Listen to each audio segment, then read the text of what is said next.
Hey everyone, welcome. Today we're going to tackle a really fascinating question that gets right to the heart of AI product design. How do you build an AI that people don't just use, but one they actually remember and keep coming back to? It's not about the metrics you'll see. It's all about memory.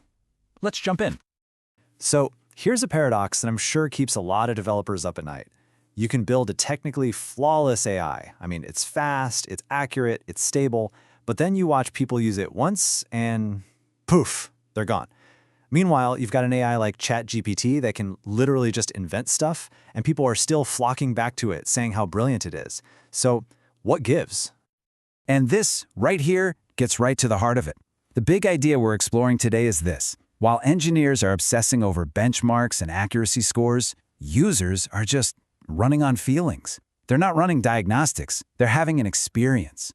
And our human memory is incredibly picky about what it decides to keep. Okay, so to really understand this, we've got to dive into a bit of the science behind why so many digital experiences are just completely forgettable. It all comes down to two specific moments that act like powerful anchors in our mind. And it's all about something called the peak-end rule. This is a huge concept from psychology. It basically says our brains don't record our experiences like a video camera, capturing every single second. Instead, our memory just takes a couple of mental snapshots. The most intense emotional moment, that's the peak, and the very last moment, the end. The rest of it just kind of vanishes. So just think about what that means for a user. Someone could be interacting with your AI for a whole 10 minutes, dealing with loading screens, some okay-ish responses, a few little hiccups here and there, but later on, their brain basically squishes that entire interaction down to about 10 seconds of pure feeling. And that feeling is defined almost entirely by the peak and the end. The rest is just gone. And here's the kicker. This rule is even more important for AI. You see, unlike a normal app, interacting with an AI is a conversation. It's unpredictable. You're co-creating with a machine, which just makes the emotional highs and lows that much more intense. So getting these peaks and ends right isn't just a nice-to-have for AI products. It's everything. All right, so if the peak-end rule is the what, then how do we actually use this? Let's break down a really practical framework for intentionally engineering these memorable moments into our AI. We can basically think about any AI interaction as having three distinct layers. First, there's what we'll call the middle blur. Second is the peak trigger. And third, you have the end closure. Understanding these three is absolutely the key. So the middle blur is where most of the stuff happens. It's the functional, back and forth, the loading, the decent but not mind-blowing responses. And here's the crazy part, the big insight. Your job isn't to obsess over making this part perfect. Why? Because users are just going to forget most of it anyway. Now, the peak trigger, that's the thing you need to obsess over. This is that one single engineered moment of intense emotion. It could be a flash of surprise, a wave of relief, or just pure delight. This is the scene that creates the story, the thing the user will actually remember. And finally, we have the end closure. And this isn't just, conversation over. It's how the whole thing resolves. A really well-designed ending gives the user a sense of completion, of control. It's the final impression you leave them with, and it's a massive deal in whether they're going to come back. Okay, so that's the theory, right? But what does this actually look like when you see it in action? Let's take a look at how some of the biggest AI products out there are putting this framework to work. Let's start with the big one, ChatGPT. Its peak, pure absolute surprise. It's that wow moment when it just pulls together this incredible idea you never would have thought of, solving a problem in seconds that would have taken you hours.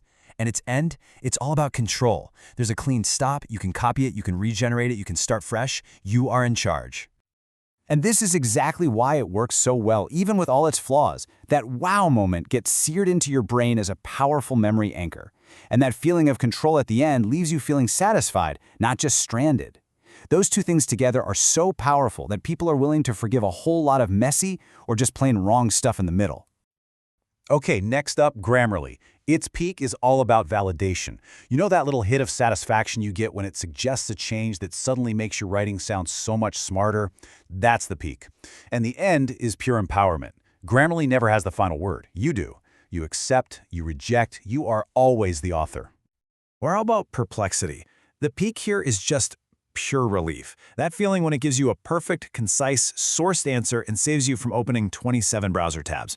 But its end is so clever. It's not a dead end. It's an invitation to keep exploring with related questions. It leaves you feeling curious, not finished. Okay, now to really hammer this point home, let's look at the opposite. Let's talk about what happens when you get this totally wrong and create a forgettable AI. I'm talking about your classic, generic AI chatbot. It usually fails in two huge ways. First, there's no peak. The answers might be technically correct, but there's nothing surprising, nothing delightful. It's just meh, flat. Second, you have the broken end. The conversation just kind of fizzles out. There's no clear resolution, no next steps, and it just leaves you hanging. And what happens? Well, it's pretty obvious, right? Without an emotional peak to anchor the memory and a clean end to wrap things up, even a perfectly accurate AI just becomes digital wallpaper. Users literally forget it even exists. So what's the big lesson here? What do you do with all this? It really means a huge shift in mindset.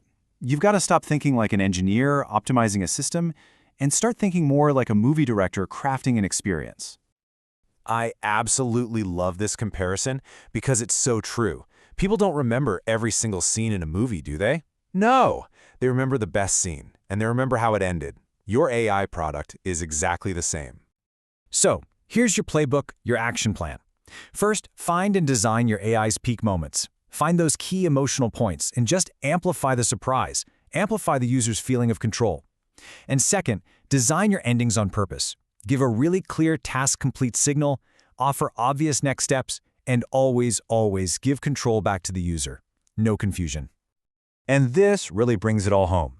Look, your AI doesn't have to be perfect. That's not the goal. It just has to be unforgettable. And you do that by focusing on the only moments that our brains are built to remember. So I'm going to leave you with a challenge. Take a hard look at your own product, or really any AI you use, and ask yourself these two simple but incredibly powerful questions. What is the peak emotional moment, and how does it end? The answers to those questions might be more important than everything else combined. Thanks so much for tuning in.